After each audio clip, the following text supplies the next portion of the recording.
Today is how to have excellent ballet at a competition studio, part 3.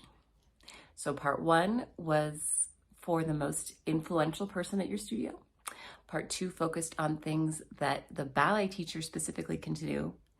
And today is about what the studio owner can do to help support excellent ballet within a competition studio.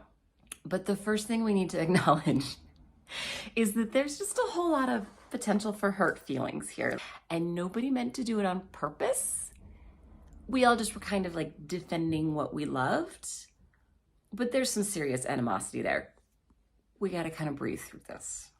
The first thing we have to acknowledge and just get really out in the open is that for a long, long time, ballet teachers insisted that ballet is the foundation of all dance forms. It's not. It's not. Ballet is not the foundation of all dance. You could argue that it is the foundation of early modern dance. And by modern dance, I mean like Western classical modern dance, because it was a direct reaction against ballet. But any of the dances from the African diaspora, any dances in the ballroom canon, Polynesian dances, and for example, Irish step dance, like we have all of these different kinds of dance. None of those are based in ballet. Ballet is only one dance type. But on the flip side, I think it might be a reaction to this false superiority, like ballet gets privileged because it is like the source. It's not the source. As like a pushback to that and a way for other dance teachers to feel like they deserve a foot in the door, which they do. There's a lot of ballet is boring. Nobody likes ballet. Like when you say kind of nasty blanket statements about other dance genres, no matter what you specialize in, it hurts people's feelings. And when people's feelings are hurt, we can't work together as a team. So let's start with the pretty common truth that there is often a mismatch between what the ballet teacher thinks is going on and what other teachers think is going on. This is where the studio owner really is critical, because it's your business. You own the business. You decide what the business is doing. You need to be very clear with your faculty about your message and your purpose and your expectations. How do you be clear about your expectations? Look at your mission statement. Your mission statement should be the foundation that everybody returns to whenever there is a question. If you don't have a mission statement, I think you need one. I have worked at some places with really, really great mission statements. So I'm going to show you a couple of examples of what very useful mission statements sound like. The first example is lessons that last a lifetime. This could be an example of an ineffective mission statement, because I don't, like, on its face, like, what does that mean? Lessons that last a lifetime? When you're 65, you're not going to care how pointed your foot is. But the way that it's implemented in the studio is amazing. From the first faculty meeting I was in, lessons that last a lifetime, it came up every single time. How to progress technique. And students are like, why can't we do Italian fouettes? And you're like, could you do a tendu instead, please? It comes back to lessons that last a lifetime. The life lesson there is that you need to have the skills to do good work. Or when we talk about, okay, so-and-so is so talented, but their attendance is dropping off. What do we do with casting? The studio owner comes right back to lessons that last a lifetime. If you don't put in the work, you don't get the rewards. So no, we are not casting them in that way. Every time we have a question as faculty, the studio owner always will bring us back to what is the lifetime lesson here. Another really great mission statement that I have worked under is world-class ballet training close to home. This one is great because it is so clear. World-class ballet training, part 1, world-class ballet training. Great, I'm gonna bring my A game. I am going to bring the same level of expectation that I would take to any summer program that I guest taught in. World-class ballet training, perfect. Part 2, close to home. Okay, that tells me that these kids value a short commute so that they can spend time with their family or with their friends or doing homework. Like, this tells me this is not a studio that is expecting their students to sacrifice their whole life for the studio. And you know what I mean. I have another example of a really great mission statement from a studio that I've worked at, and I'm not going to share it because it's a great mission statement that doesn't get adhered to.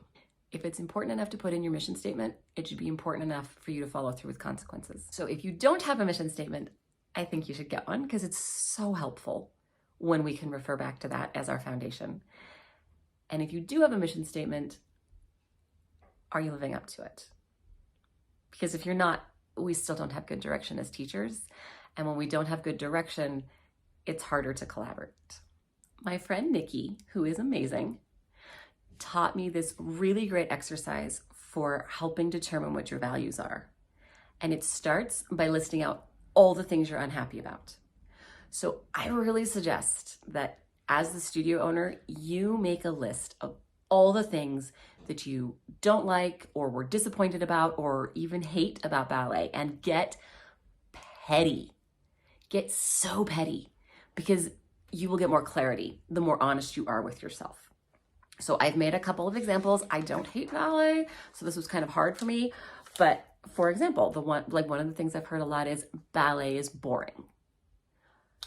Okay, so what that tells you is that you value classes being taught in a way that is engaging to your students. Another one that I've heard several times is the ballet teacher is mean or was mean. People don't usually call me mean to my face. You hear like, oh, so-and-so, my ballet teacher was so mean. The old ballet teacher was so mean. Okay, I agree, that's a problem. But that also tells you that you value and expect that your teachers will teach all of your students with compassion and respect. Another really common complaint is there's no point to ballet. There's a couple issues here. Is there a point to having ballet at your studio? Does ballet serve you? If it doesn't serve you, let it go. You can always bring it back if you change your mind. Like, if you specialize in hip hop and crumping and breakdancing, I'm not sure ballet is something you need all the time. But if you decide that you do want to have ballet as part of your weekly class offerings, one of your values is that class material is taught in a way that clearly connects to the student and studio goals. This is where having a curriculum comes in super handy, especially if you have a curriculum that you can apply across all your genres. Obviously, like, individual vocabulary doesn't translate well, but themes. Like in level 3, our classes all work on the concept of midline, or in level 7, we really want to focus on height in jumps, or, something where you have key principles for the levels, and then the different genres determine the best ways to apply those. So helpful. It helps the kids see connections and see ways that different genres can build on each other. And that's really cool.